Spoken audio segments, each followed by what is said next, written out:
El título del sermón de hoy es Con amor eterno. Y voy a comenzar leyendo un pasaje que está en Romanos, capítulo 3, versículos 21 al 27. Dice lo siguiente: pero ahora sin la ley, Dios ha mostrado de qué manera nos hace justos. Y esto lo confirman la misma ley y los profetas. Por medio de la fe en Jesucristo, Dios hace justos a todos los que creen. Pues no hay diferencia. Todos han pecado y están lejos de la presencia gloriosa de Dios. Pero Dios, en su bondad y gratuitamente, los hace justos mediante la liberación que realizó Cristo Jesús. Dios hizo que Cristo, al derramar su sangre, fuera el instrumento del perdón. Este perdón se alcanza por la fe. Así quería Dios mostrar cómo nos hace justos, perdonando los pecados que... A ver si lo puedo leer, ¿qué sigue diciendo ahí? Hasta ahí llego. Esta es una versión nueva y entonces no sé. Bueno, ustedes se imaginan lo que viene después. Vamos a ver, suerte que traje la Biblia acá. Perdonando los pecados que hemos cometido, debe decir ahí. Entonces dice, porque Él es paciente. Él quería mostrar en el tiempo presente cómo nos hace justos. Pues así como Él es justo, hace justos a los que creen en Jesús. ¿Dónde pues queda el orgullo del hombre ante Dios? Queda eliminado. ¿Por qué razón? No por haber cumplido la ley, sino por haber creído. Y destaqué esto en rojo porque Pablo aquí está hablando del Evangelio y está hablando de la salvación. Y si hay un tema que nos confunde como seres humanos y como cristianos, es el tema de la salvación. Parece que nos cuesta como cristianos ponernos de acuerdo cómo realmente es la salvación. Y a veces incluso sabemos frases de memoria. Por ejemplo, decimos la salvación es por gracia, pero después en nuestro discurso lo negamos. Y en nuestra práctica, esa salvación por gracia, decimos, bueno, pero vamos a agregarle algunas obras. Y hoy quiero aclarar un poquito más, y por eso yo no estoy diciendo que con esto voy a aclarar todo el tema, pero para que entendamos que la salvación es por gracia, y Pablo dice, como es por gracia, como la salvación es por fe, solamente por fe para los que creen, cuando alguien entiende la salvación, no hay lugar para qué. ¿Para qué no hay lugar? Sí, especialmente, pero ahí dice ¿para qué? Para el orgullo. Y esto es importantísimo. Donde ustedes vean orgullo, allí no se entiende el Evangelio. Donde ustedes vean orgullo, allí no se entiende lo que es la salvación. Y por eso esto es un diagnóstico que nosotros podemos saber realmente. Donde hay orgullo, se está predicando un evangelio falso. Y eso es lo que quiero que entendamos hoy. ¿Qué es el orgullo? ¿Qué es el orgullo? Y yo ya esto lo prediqué o lo dije en algún otro sermón, pero hoy lo voy a desarrollar un poquito más. Si ustedes definen a una persona orgullosa, generalmente cuando definen a una persona orgullosa dicen, esta persona es orgullosa. ¿Por qué dicen que es orgullosa? Porque es una persona prepotente, una persona que se impone. Y cuando dicen hay una persona humilde, generalmente decimos que una persona humilde, cuando hay una persona calladita, que casi no habla, decimos esa persona es muy humilde.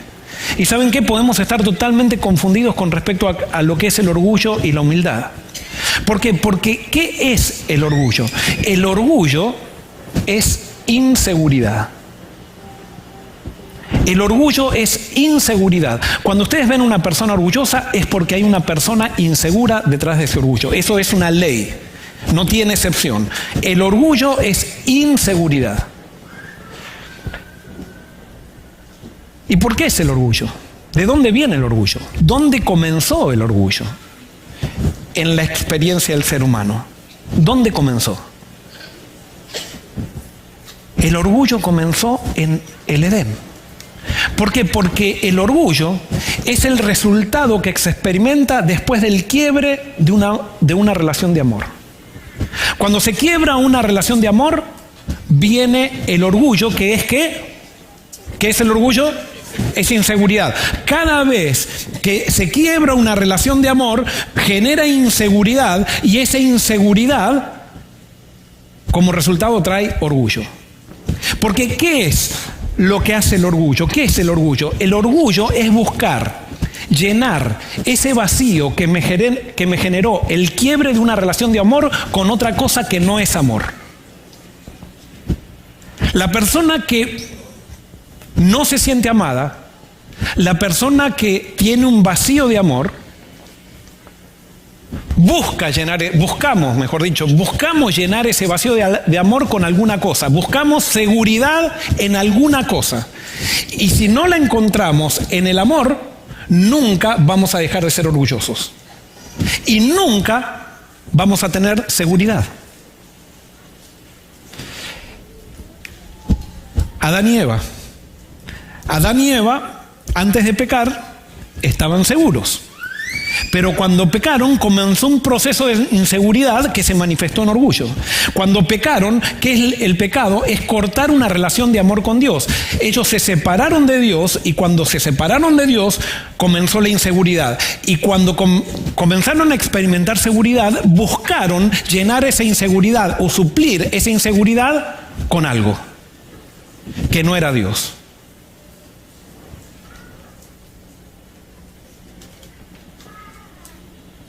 El orgullo es el peor pecado. Y cuando nosotros decimos peor pecado, no, el orgullo es una condición. No quiere decir que la persona orgullosa es una persona mala, sino que la persona orgullosa es una persona insegura. Y generalmente la inseguridad nos lleva a la maldad. El pecado nos genera inseguridad. Y por eso todo niño, cuando nace con un vacío de Dios. ¿Por qué nacemos con un vacío de Dios? Por el hecho de que Adán y Eva se separaron de Dios. Y entonces nacemos inseguros. Les hago una pregunta. ¿Cómo un bebé llega a tener seguridad? ¿Cómo? ¿A través de qué?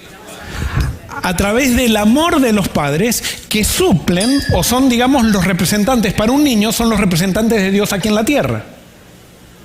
Y entonces cuando el niño recibe amor y percibe el amor de los padres, ¿cómo se empieza a sentir? Seguro. Es una ley. Esto va para ateos y no ateos. El niño, aunque sean ateos los padres, el niño recibe amor de los padres y se siente seguro. No percibe el amor de los padres y se siente inseguro. Y esa inseguridad a cada niño, que después se transforma en adulto, lo lleva a buscar llenar ese vacío de amor con alguna cosa que no es Dios. Y cuando es con una cosa que no es Dios, entonces nunca se llena ese vacío y seguimos viviendo toda la vida inseguros. Y por eso el orgullo es ¿qué? Es inseguridad. Donde ustedes vean una persona orgullosa, hay una persona insegura de sí misma. ¿Cómo es esto? Porque parece un poco esto, pero un poco complicado. La inseguridad se puede manifestar en dos formas. En prepotencia. ¿Y cuándo se manifiesta en prepotencia? Cuando la persona vacía, insegura, encuentra seguridad parcial en alguna cosa, siente una sensación de prepotencia y entonces se transforma en esa persona orgullosa, que nosotros le llamamos orgullosa y prepotente, que pisotea a todas las personas, que trata de pasar a todos por encima, que considera a todos los demás inferiores. Ese es el orgullo, la inseguridad que se manifiesta en prepotencia. Pero, por ejemplo, esa persona cuando encontró seguridad en algo que no es Dios, porque encontró seguridad, supónganse, en su cuenta bancaria, o encontró seguridad en el título después de haber estudiado, en el título que ostenta, o encontró seguridad en el ascenso que le dieron al trabajo, esa persona es muy insegura y se muestra segura hasta el momento que pierde aquello que le dio seguridad. Pero cuando pierde, por ejemplo, la persona que se sentía segura por el puesto que tenía, lo sacan del puesto que tenía, ¿y qué pasó? Se vuelve total, ahí aparece la verdadera inseguridad, porque se siente que no puede vivir sin esa seguridad que le daba su escritorio. Y entonces esas personas, por no perder su escritorio, están dispuestos a pisotear gente, a matar gente incluso, están dispuestos a mentir, están dispuestos a hacer cualquier cosa con tal de no perder la seguridad que les da una posición. Eso llámenle título, llámenle cuenta bancaria, llámenle lo que sea. Esas personas son inseguras, encontraron seguridad parcial, encontraron seguridad superficial, encontraron seguridad ficticia en algo que no es Dios y en algo que no es amor. Porque lo único que hace que el orgullo sea eliminado, ¿qué es? El amor. Porque el amor nos da ¿qué? Seguridad. Y es por eso que tú tienes que analizar dónde estás buscando tu seguridad. ¿Dónde estás construyendo tu seguridad? ¿Dónde yo como pastor estoy construyendo mi seguridad? Porque yo como pastor puedo estar construyendo mi seguridad en mi éxito aquí en la iglesia, no en el amor.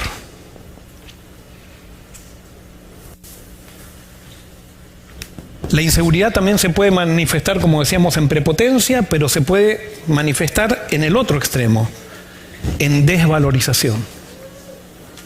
Una persona que se siente que no vale nada, porque se equivocó demasiado en su vida,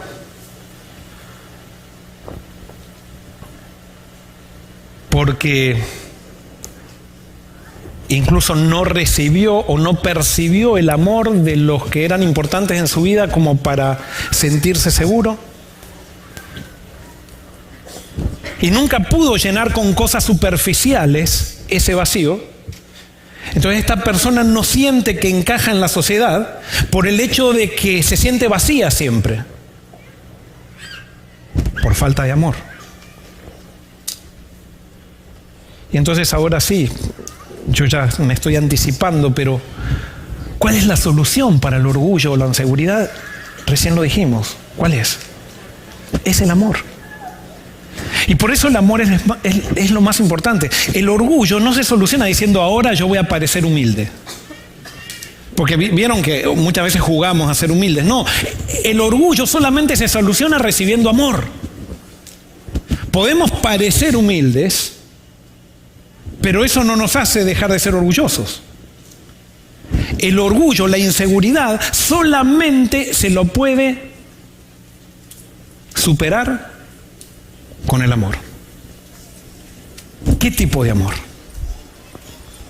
Y acá viene algo que tampoco entendemos muchas veces. Porque el amor humano es muy diferente al amor que llena, que quita la inseguridad. Y saben que muchas veces nosotros vemos a la Biblia, a pesar de que hablamos del amor, y decimos Jesús, Dios es amor, Jesús amaba y todo lo demás. Sin embargo, las concepciones que tenemos del amor pueden ser concepciones humanas y no concepciones divinas. Muchas veces leemos la Biblia a la luz de lo que nosotros percibimos, pero no de acuerdo a lo que Dios, no de acuerdo a cómo Dios se revela. Y por eso cuando aparece el término amor en la Biblia, no es lo mismo que lo que nosotros pensamos que es amor. ¿Por qué? Porque hay tres tipos de amor. Hay tres tipos de amor. Dos son humanos y uno es divino, que también lo podemos nosotros tener como humanos, en Dios. Pero la primer clase de amor humana, que está muy ligada una con la otra, es el amor del sí condicional, que no es amor eso. Yo te amo si haces tal cosa. A veces los hijos captan esta visión del amor que nosotros sin querer le damos como padres y ellos sienten que los amamos mientras ellos se portan bien. Si ellos cumplen con las reglas, pero en el momento que dejan de cumplir con las reglas, nosotros inconscientemente, porque nos enseñaron así, le retiramos nuestro amor castigándolos, como diciendo ahora, porque te portaste mal, te retiro mi amor. Eso es un amor humano. Ese amor del sí condicional genera muchísima inseguridad en la persona. Y por eso no es un amor que soluciona algo, que soluciona nuestros problemas. Ese amor no soluciona nuestros problemas, sino que los profundiza, porque nos genera mucha inseguridad, porque estamos siempre caminando en en un valle de vidrios, de botellas de vidrio, donde tenemos miedo a romper una botella porque si fallamos nos retiran el amor. Si fallamos nos dan una paliza. Si fallamos todos nos critican. Es más, ese amor del sí condicional muchas veces hay en las iglesias. Esperan nomás que alguien se equivoque y ¿qué pasa? Todos le retiramos el amor. Es más, hay ciertas denominaciones que cuando alguien se equivoca, se les prohíbe hablarle a las personas que se equivocaron y se les prohíbe visitarlas, como diciendo ahora que no te estás portando bien, te retiramos el amor. Ese tipo de amor, que no es amor, genera muchísima inseguridad en aquellos que lo experimentan o que lo reciben. Y vuelvo a repetir, profundiza nuestros problemas. Un amor muy humano. Y un amor del cual fuimos víctimas todos. No hay nadie que no ha sido víctima de esta clase de amor humano. Que más bien que hacer algo por nosotros, nos hace perfeccionistas. El amor del sí condicional crea niños y personas perfeccionistas que después tratan de estar agradando para ser amados. Y son las personas que no pueden decirle no a nadie, tienen que decir sí porque no tienen ganas de hacer una cosa, pero dicen sí para no quedar mal, porque no quieren perder el amor, porque siempre han sentido que el amor es condicional a lo que ellos hacen. Y por eso no se pueden mostrar en sus propios deseos, porque han padecido. Generalmente las personas autoritarias aman con este sí condicional. Si tú no haces lo que yo te pido o lo que te estoy proponiendo, me enojo. Y si me enojo, me hiciste enojar. Me hiciste enojar. Porque si no, yo no me hubiera enojado. Pero tu conducta me hizo enojar y por eso vos sos el culpable o tú eres el culpable de mi estado de ánimo. Tú te tienes que hacer responsable. Si yo estoy mal, quiere decir que tú tienes la culpa. Entonces la persona siente que tiene que cargar con la felicidad de otra persona. La persona que ama con el sí condicional, sin darse cuenta, porque esto no es algo consciente, termina siendo el centro del mundo. Porque la culpa de todos sus problemas las tienen los de alrededor. Y si no cumplen con las expectativas que tiene, entonces todos están mal. Está el otro tipo de amor que nos encanta. Este es el tipo de amor que nos encanta. Es el amor porque. Yo te amo porque eres hermosa. Nos encanta. Yo te amo, que me diga Amelia, porque te pareces a Salomón en tu sabiduría. Ojo, me lo dijo a veces, ¿eh? Y a mí me hacía sentir, o sea, y más cuando me lo decía delante de mis amigos, eso cuando recién nos casamos, ya no me dice eso, pero cuando recién nos casamos, Amelia me decía, Joel, adelante de todos mis compañeros, y se decía, Joel, parábamos, íbamos caminando en hiking, y ella decía, Joel, hagamos una pausa, quiero decirte que te amo porque pareces Salomón. Y yo le agarraba la mochila a ella, agarraba la mochila de todos y seguía caminando con todo. Es este amor porque nos encanta, pero es también un amor malo, es un amor humano. Pero todos estamos buscando que nos amen por algo. Es más, y perdonen lo que voy a, aunque es algo muy sensible, y yo, ojo, quizás tendría que, pero bueno, lo voy a decir. Pero no voy a criticar a nadie, sino que simplemente para que vean cómo es el ser humano. Y toco un ejemplo que pasó ahora hace poquito. Cuando nosotros hacemos un memorial service por alguien, ¿por qué lo hacemos? Venimos porque decimos, ¿por qué esta persona la amamos? Porque hizo esto, y si no hacía nada.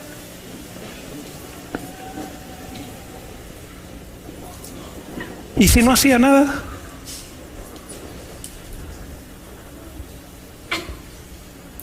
Ya le retiramos el amor. Y con esto no estoy diciendo que está mal eso, no estoy diciendo, pero es que así actuamos los seres humanos.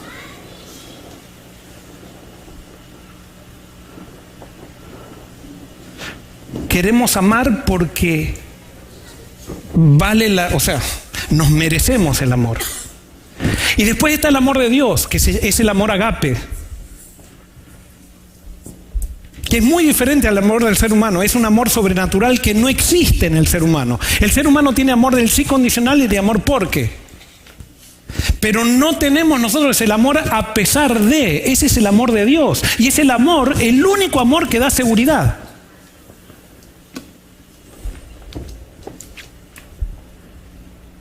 Y sin embargo lo rechazamos, este amor. A ver, esposos. Si tú llegas a tu casa y le dices a tu esposa, te amo querida, a pesar de que eres tan gorda, ¿lo va a recibir bien tu esposa eso? No, y es el mejor amor que puede haber. Ese es el amor verdadero. Te amo a pesar de todas tus arrugas, te amo.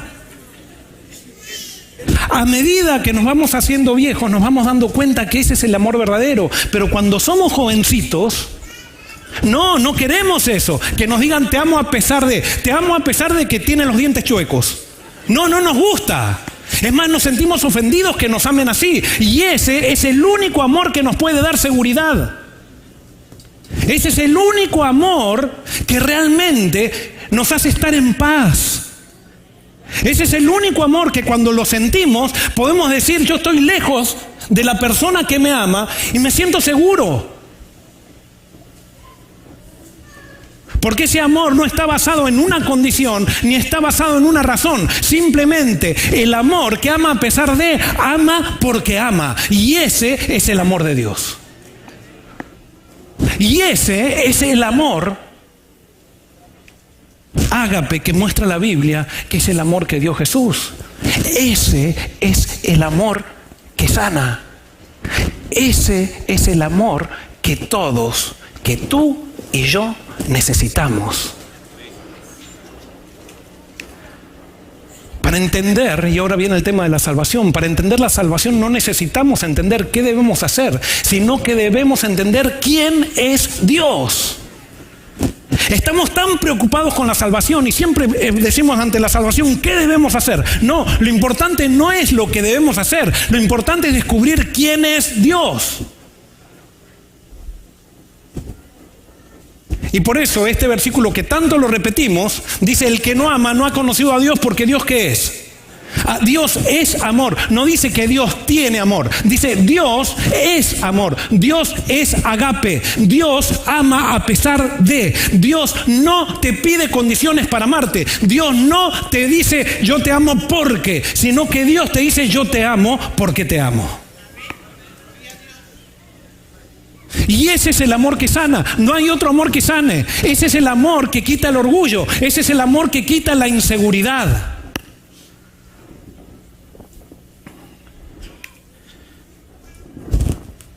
Primera de Juan 4:18 dice, en esa clase de amor no hay temor, porque el amor perfecto expulsa todo temor. Podríamos decir, porque el amor perfecto expulsa toda inseguridad. Si tenemos miedo es por temor al castigo, y esto muestra que no hemos experimentado plenamente el perfecto amor de Dios. No, Dios me ama a pesar de. No solamente me ama, Dios me salva a pesar de.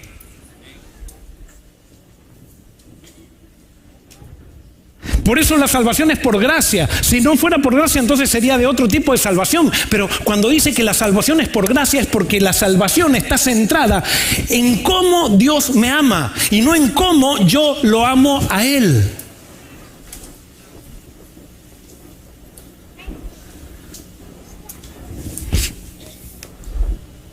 Si el amor nos quita la inseguridad, si el amor nos quita la inseguridad y el temor, entonces nos quita el orgullo. Y si nos quita el orgullo, entonces nos hace humildes. Por lo tanto, la humildad es el resultado de sentirnos seguros y amados. No, humildad no es aquel que no habla. Humildad es humilde, es aquella persona que se siente segura y amada.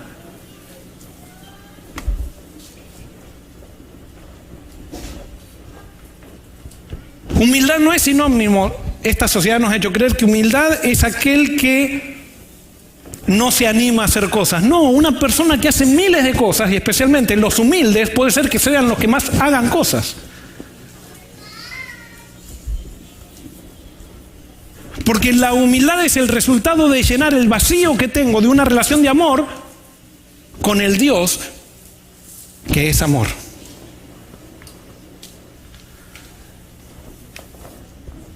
Y entonces, ¿cómo soluciona Dios nuestro problema de inseguridad y orgullo? ¿Cómo? Amándonos. Es por eso que es tan importante hablar del amor en la iglesia. Es por eso que cuando vemos la vida de Jesús y vemos los evangelios, el tema central es el amor, no lo que tenemos que hacer, sino en quién es Dios y cómo Dios nos ama. Jeremías 31:3 dice, yo me aparecí a él de lejos, y dice, yo te he amado con amor eterno, por eso te sigo tratando con bondad. Entonces Jeremías 31:3 dice, yo te he amado con amor eterno. ¿Qué quiere decir eterno? Siempre. ¿Desde cuándo? Desde siempre. ¿Para cuándo? Para siempre. O sea que el amor de Dios no varía para con nosotros. Él nos ama a pesar de, desde la eternidad. Desde la eternidad, ¿hasta cuándo? Hasta la eternidad. Y dice, y por eso te voy a seguir tratando ¿cómo? Con bondad. A pesar que te portes mal, a pesar de que te hayas equivocado, a pesar de que hayas pecado, yo te voy a seguir amando eternamente y te voy a tratar con bondad eternamente. No lo digo yo, lo dice ¿qué? La Biblia. Pero claro, nos encanta decir, no, a Dios se le acaba, el amor se le acaba. Llega un momento que Él ahora actúa con justicia. Y va a llegar un momento que el amor ya no va a estar más. O empezamos a decir, el amor y la justicia, y de repente Dios es un Dios de amor y de repente se transforma en un Dios que le sale humo por la nariz y se transforma en justicia y destruye a aquel que no hace las cosas que Él quiere.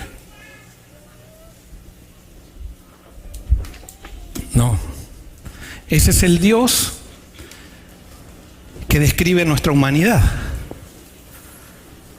pero no es el Dios que mostró Jesús.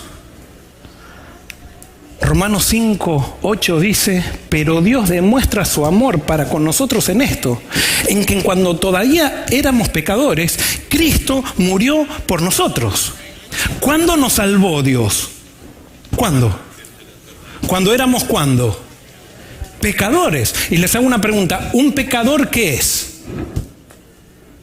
¿Es alguien que qué? ¿Ah? ¿Que hace cosas buenas o hace cosas malas?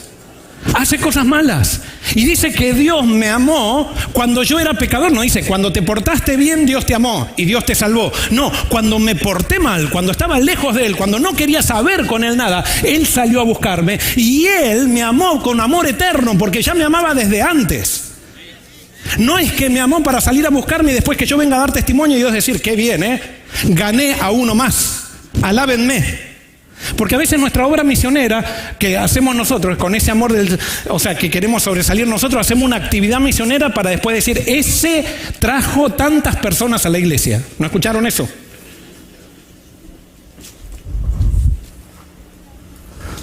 No, Dios no es así.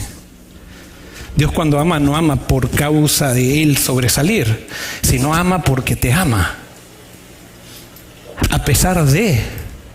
Ay, yo sé que no te gusta que te diga que Dios te ama a pesar de, porque a vos te gustaría que Dios te diga, yo te amo porque. No. Nadie se merece un amor porque, y a Dios no le interesa el amor porque Él no ama porque. Él ama porque ama. Porque no puede dejar de amar. La salvación está basada en el amor ¿de quién?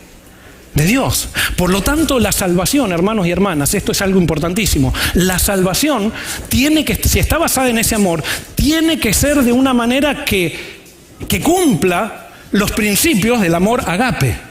Y no puede ser una salvación basada en los principios del amor humano. ¿Estamos de acuerdo, sí o no? Entonces, fíjense, para que entendamos cómo es la salvación, Dios nos salva si guardamos los mandamientos. ¿Eso es verdad o mentira? Dios nos salva si guardamos los mandamientos. Ya empezaron a confundirse, ¿verdad? Dios nos salva si guardamos los mandamientos, ¿sí o no?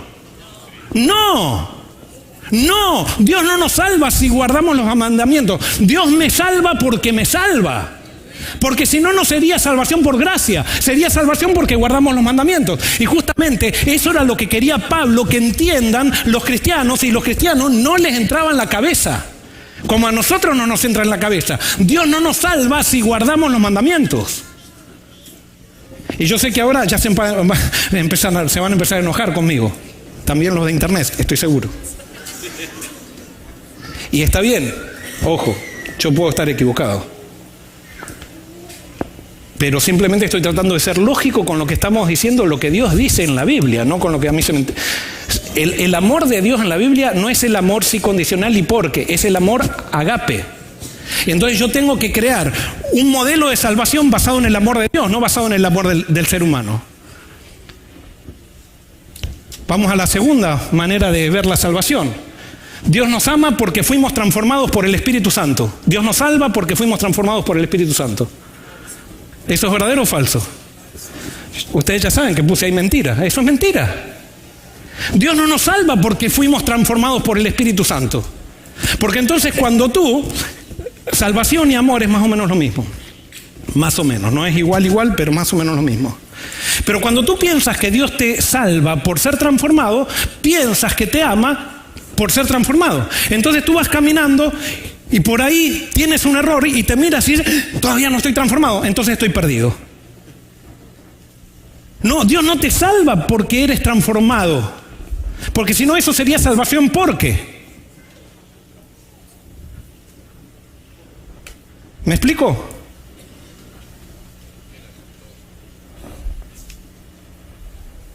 ¿Por qué nos salva Dios? Dios nos salva a pesar de ser pecadores. ¿Gracias a quién?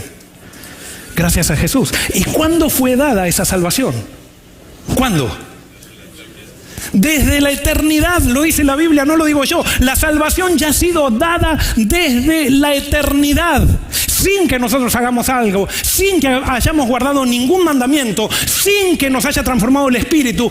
La salvación ha sido dada en Cristo plenamente desde la eternidad.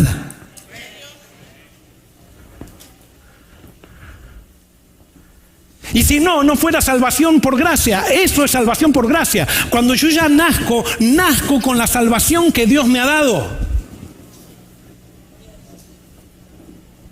San Agustín de Hipona no creía eso, creía que nacíamos con la condena de Adán, con el pecado original, entonces decía, hay que bautizar a los chiquitos ni bien nazcan. Y a nosotros se nos quedó eso también, porque pensamos que estamos perdidos hasta el momento que nos bautizamos. Y entonces nos bautizamos, ya está salvo. Si alguien se muere y le ponemos al bautismo, como hemos hecho algo con el bautismo que es terrible, hemos puesto el bautismo como si fuera a entrar a una iglesia. Y el bautismo es de entregarme a Cristo. Sí, puede ser que después entre a una iglesia, pero el bautismo no significa entrar a una iglesia, significa entrar al cuerpo de Cristo. Y eso es teología de la Biblia, pero le hemos cambiado la teología y hemos hecho teología humana. Otro día podríamos hablar más de eso.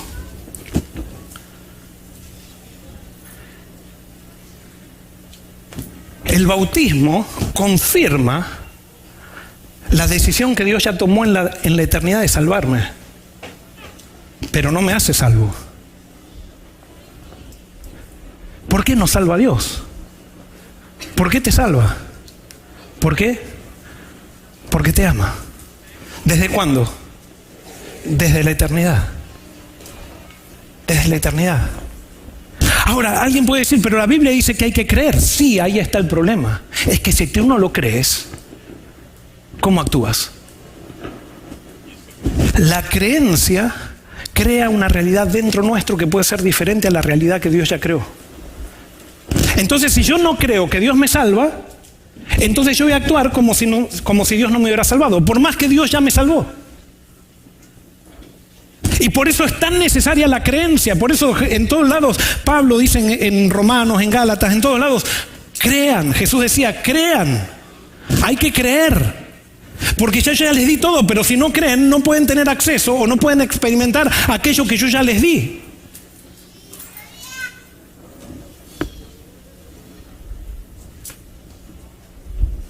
La pregunta es, pero entonces, ¿qué hacemos con la ley? Porque ahora ya sé que esa es la pregunta. Pastor, ¿cada uno ahora va a hacer lo que quiera entonces porque Dios lo ama? Esa pregunta. Es que no entendimos lo que es la ley. No entendimos nada.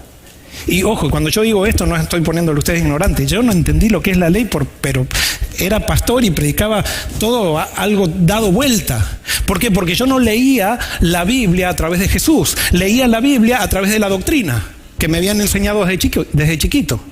Y entonces a mí me metieron un cassette acá, cómo definir la doctrina, y la definía pero súper bien, pero tergiversadamente.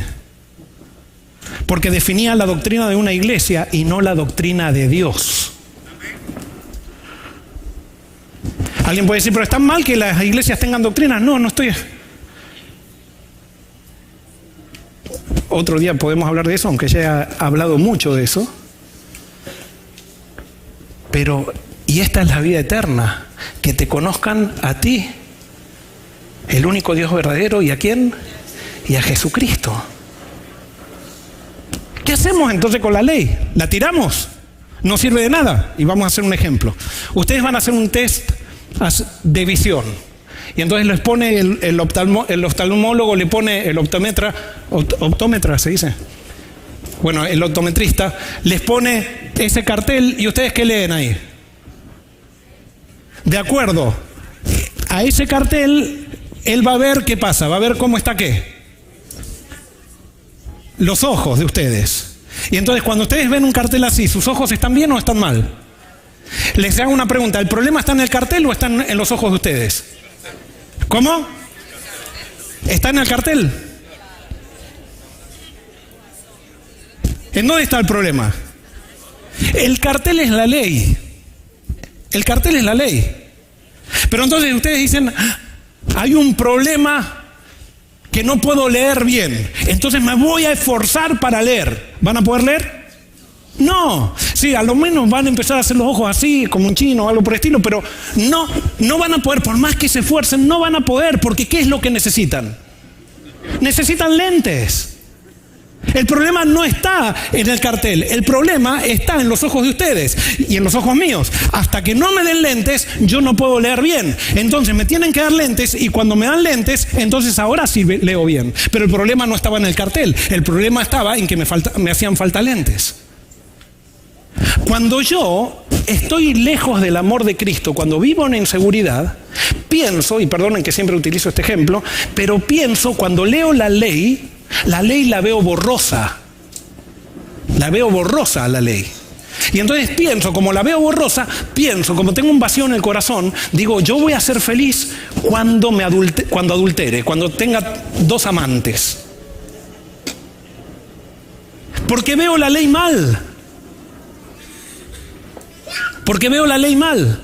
Pero el problema no está en la ley. El problema está en cómo yo veo la ley, porque pienso que la ley me hace infeliz.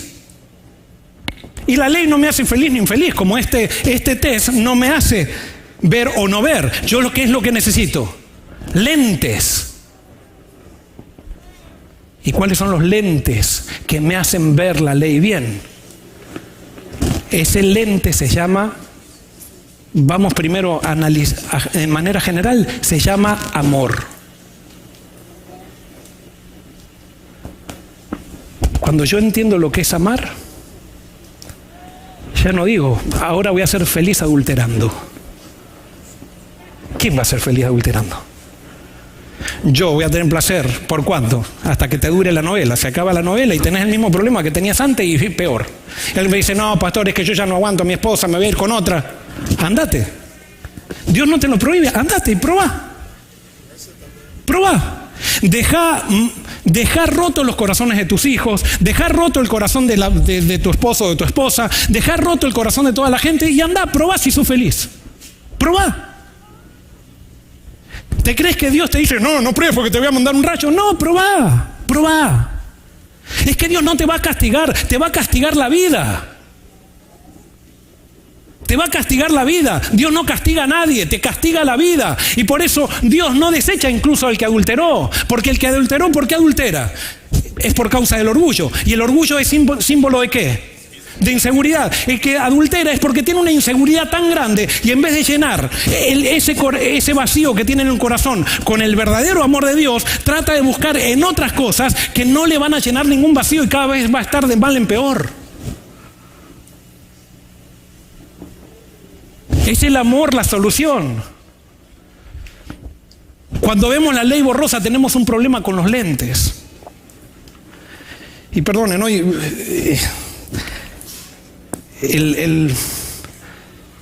Vamos a avanzar, porque ustedes quieren irse.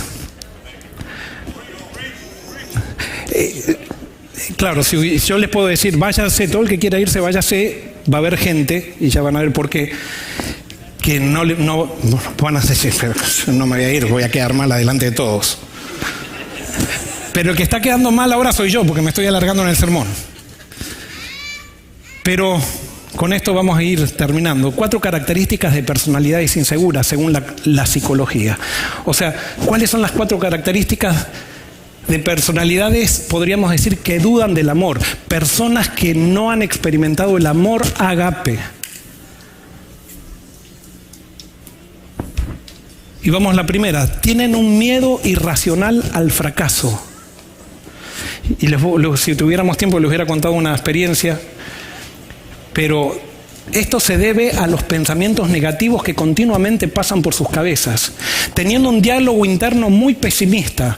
Por tanto, siempre están dudando de sus acciones, capacidades y cualidades, lo cual les hace sentir desanimados, tristes e impotentes. ¿Habrá alguien así que se siente hoy aquí? La persona insegura tiene un miedo irracional al fracaso. Y no se anima a enfrentar cosas porque piensa que siempre va a fallar. Hace 24 años que estoy aquí en Estados Unidos y me han pedido que predique en inglés. Y qué vergüenza. Porque tengo una inseguridad con el inglés impresionante. Por culpa de las iglesias hispanas.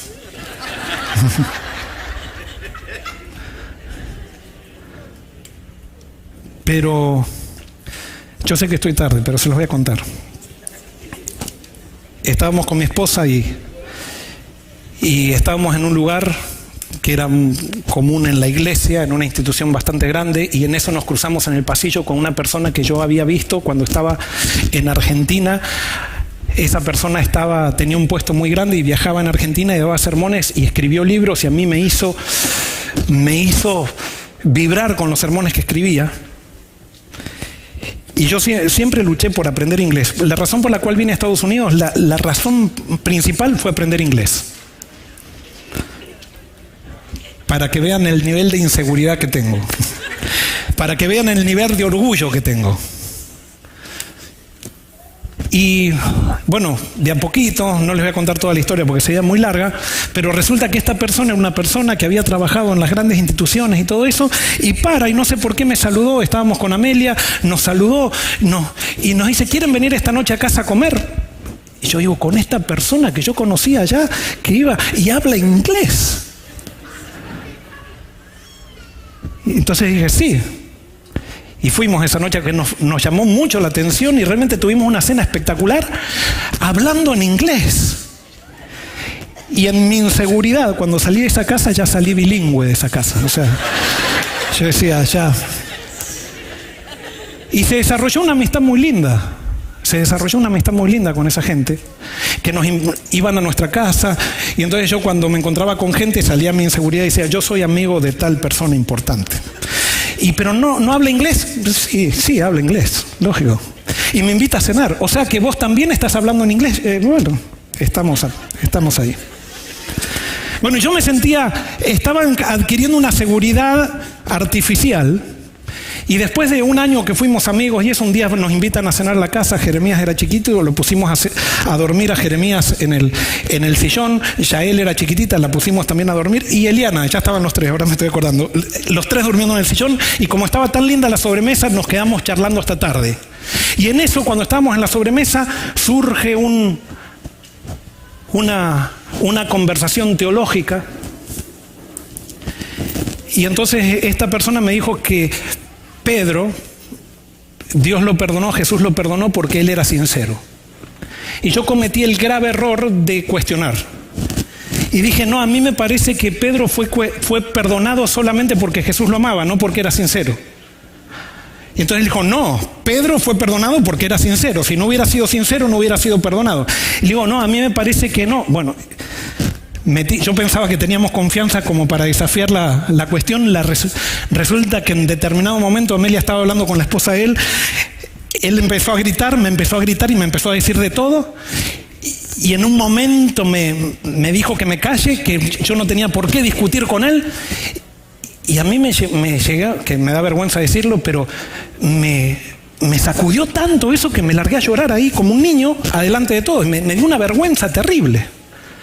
Y Amelia, cuando vio que estaba también con un nudo en el estómago, porque veía que la conversación se iba haciendo más tensionada, y entonces él me decía, ¿cómo decís que Jesús, que Pedro no era sincero? No, yo no digo que no era sincero, sino lo que digo es que Jesús no lo perdonó. Bueno, alguien podría decir, Joel, cállate. Todos tenemos que crecer.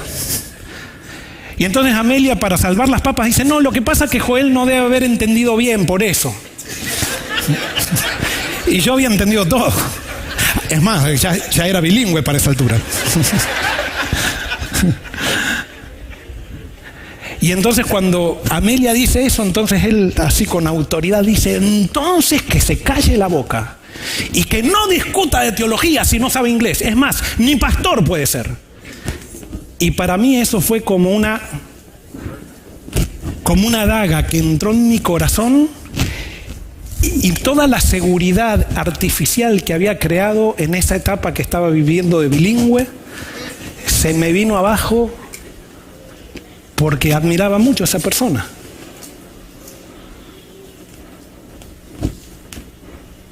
Y ahora me cuesta. Se está transformando en psicología, me estoy descargando con ustedes ahora.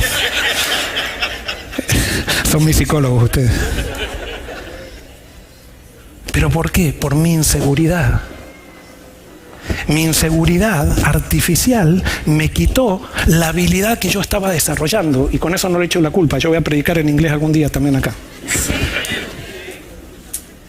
¿Pero por qué les estaba diciendo eso? Porque todos tenemos este problema. Mahatma Gandhi decía, el hombre se convierte a menudo en lo que piensa de sí mismo. Si yo sigo diciéndome a mí mismo que no puedo hacer algo, es posible que termine siendo incapaz de ello.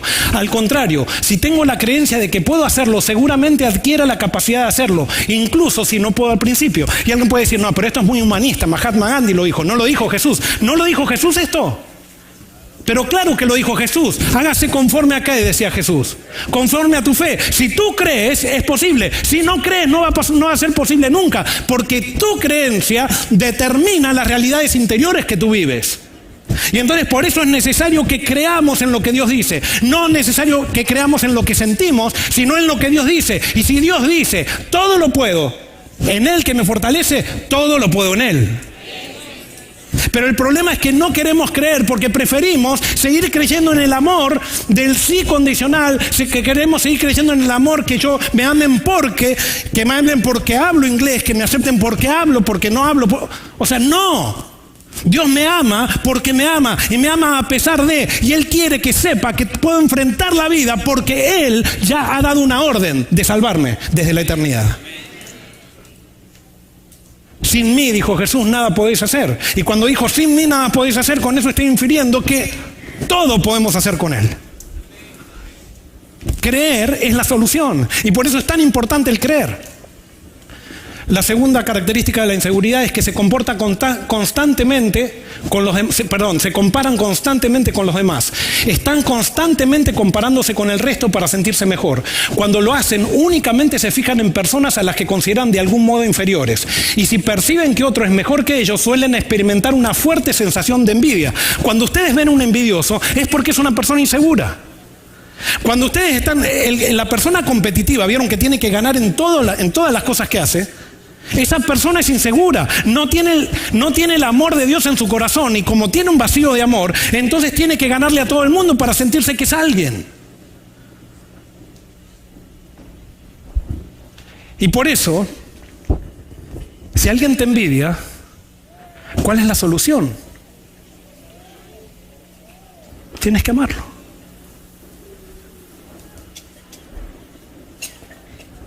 Tienes que amarlo. Si tú le haces la guerra, quiere decir que eres tan inseguro como esa persona. Y lo más probable es que lo seamos, lastimosamente. Y por eso tenemos que ir a Cristo.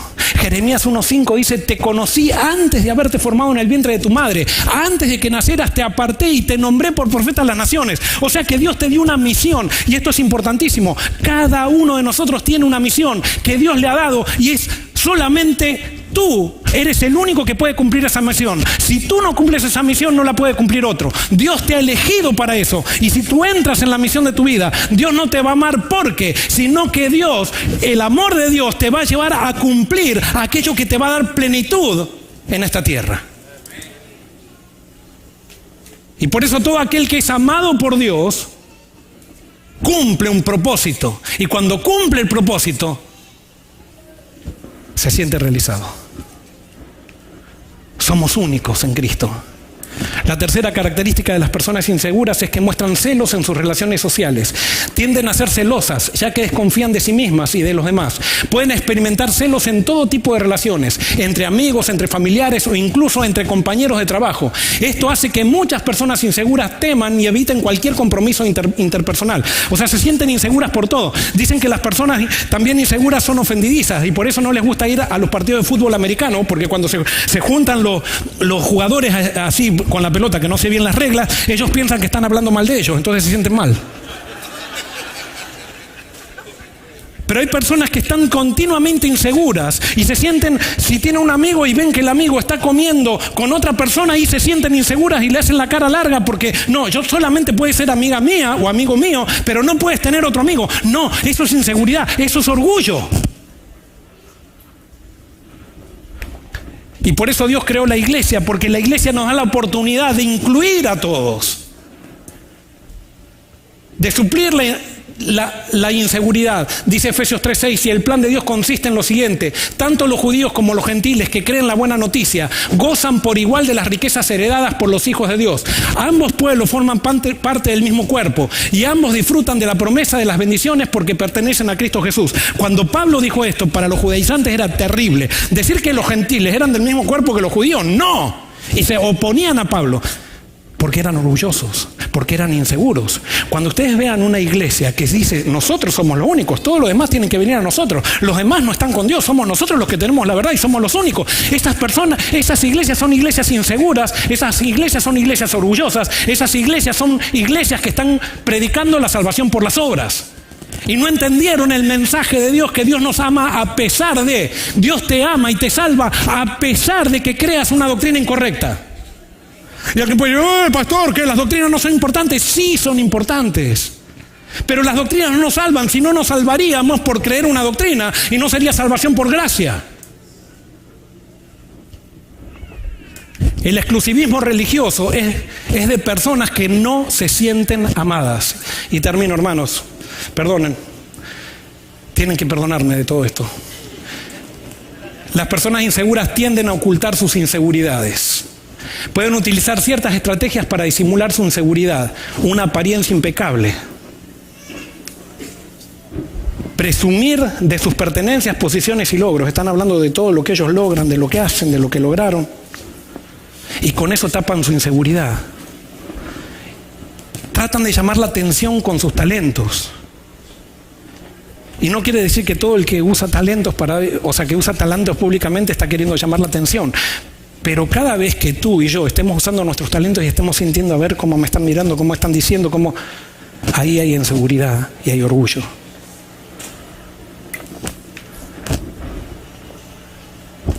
Las personas inseguras hacen que otros se sientan inseguros y duden de sí mismos. Tapan su inseguridad rebajando a otros.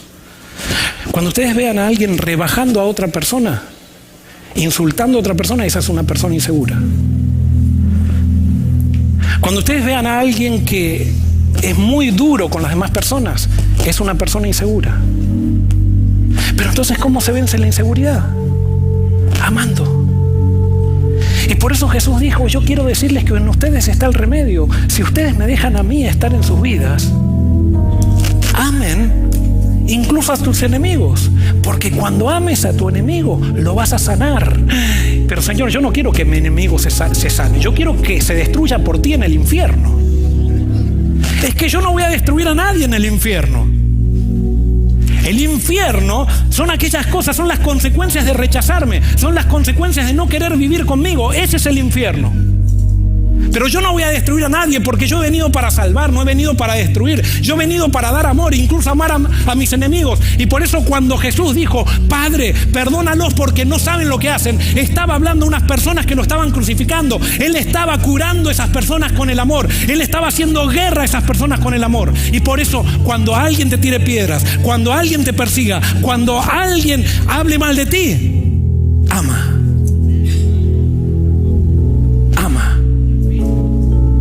Vas a ser la persona más segura que existe. Jesús dice que nos cuidemos de la hipocresía. Cuídense de los maestros de la ley religiosa, pues les gusta pavonearse en túnicas largas y sueltas y les encanta recibir saludos respetuosos cuando caminan por las plazas. Y como les encanta ocupar los asientos de honor en las sinagogas y sentarse a la mesa principal de los banquetes, sin embargo estafan descaradamente a las viudas para apoderarse de sus propiedades y luego pretenden ser piadosos haciendo largas oraciones en público. Por eso serán castigados con severidad. Jesús no dice Dios los va a castigar, sino que van a ser castigados. ¿Por qué van a ser castigados? Por su propia actitud. Los hipócritas se van a quedar solos.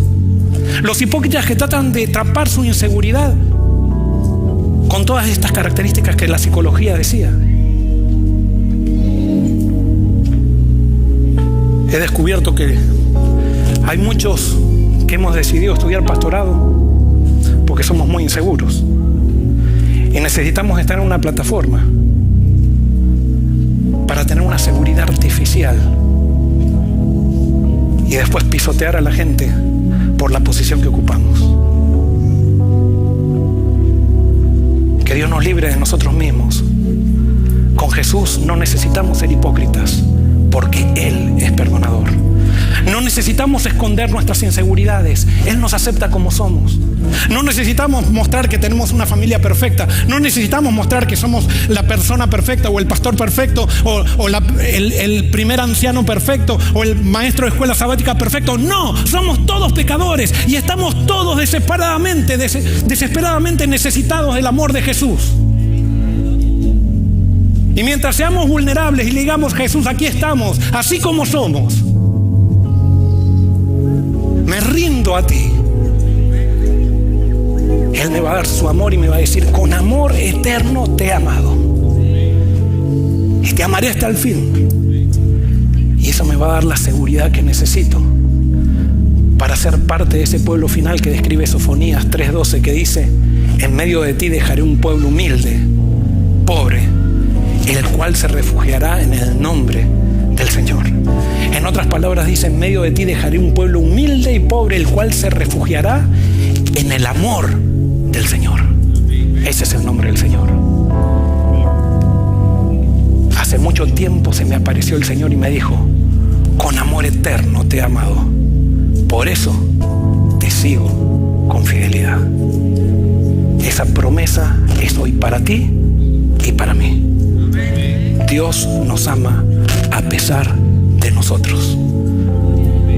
Nos ama porque nos ama. Que Dios te bendiga.